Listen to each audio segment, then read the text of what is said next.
Well, let's move on to not such a happy story. This is one brand that has bagged the most trusted brand award not once, not twice, but thrice in a row. But alas, not anymore.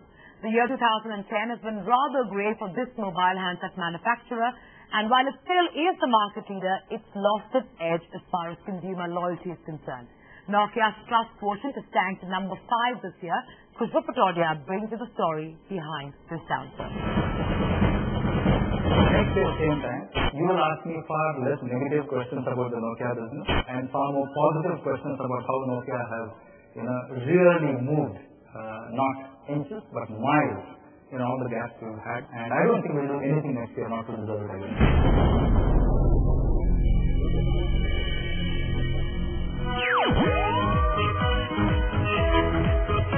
A promise made but not kept.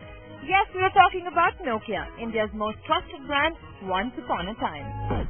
It's not news that Nokia has been on a steady decline, but what's making headlines today is the fact that the brand has fallen 4 notches down on the trust meter to number 5, from being number 1 consecutively for the last 3 years.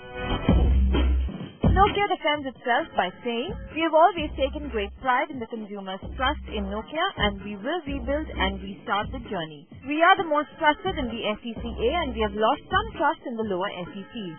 Clearly, our lack of a dual SIM phone has impacted us in these segments. And now that we have the dual SIM range, we will see the trust coming back."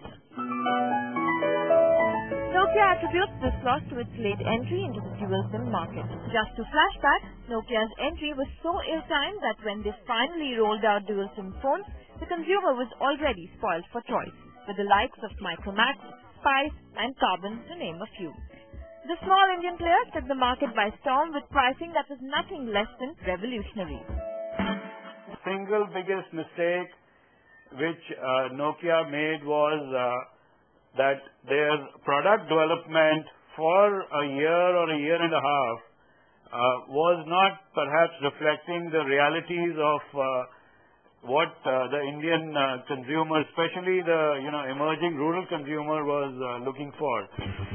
While it lost the plot in the mass market, simultaneously Nokia lost its edge even in the top end of the market, including the smartphone segment. Out of 100 lakh handsets that sell in India on a monthly basis, close to 3 lakh are priced at more than 10,000 rupees. And with the growing demand for BlackBerry that sells around 50,000 handsets a month, followed by Android and iPhone, which too are growing at breakneck speed, are giving Nokia a run for its money. The big issue is not in terms of volumes. Nokia is still very much the leader. I think the bigger issue was falling behind in terms of mind share and a lack of compelling products and services. The other level of competition they are facing is from people like Apple. Rather, it is mostly Apple, because Apple does not depend so much on the phone, but as it does on the ecosystem. And that kind of ecosystem, none of the competitors that Nokia is facing, including Nokia itself, is able to offer today. As far as volumes go, Nokia remains the market leader, with a current market share of close to 42%, a rather dramatic drop in the market space from 2008 when it had a market share of 64%. Following closely is Samsung with a 26% share of the market pie. Samsung's success comes from its Android handsets that are posing to be a sizable threat to Nokia, whose Symbian OS is fast becoming obsolete. That and many more reasons that experts feel have brought down the consumer's trust on brand Nokia. We are confusing people no end with the number of phones that they were bringing into the market. I mean, at any given time, every month there was an announcement of some new phone or the other, sometimes half a dozen new phones.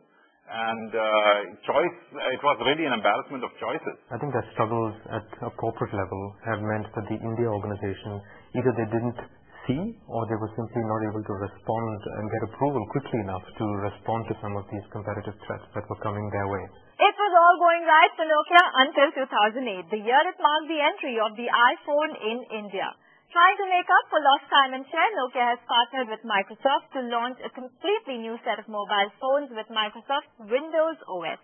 Looks like Nokia is once again rolling up its sleeves and gearing up to get its hands dirty in the global market. But is that enough for Nokia to make a grand comeback and reclaim its most trusted brand throne, at least in India?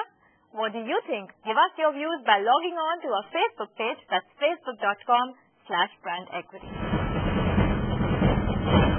It's time for a shop reader, but you stay glued, as up next we transport you straight to the glittering Brand Equity Most Trusted Brands Award ceremony.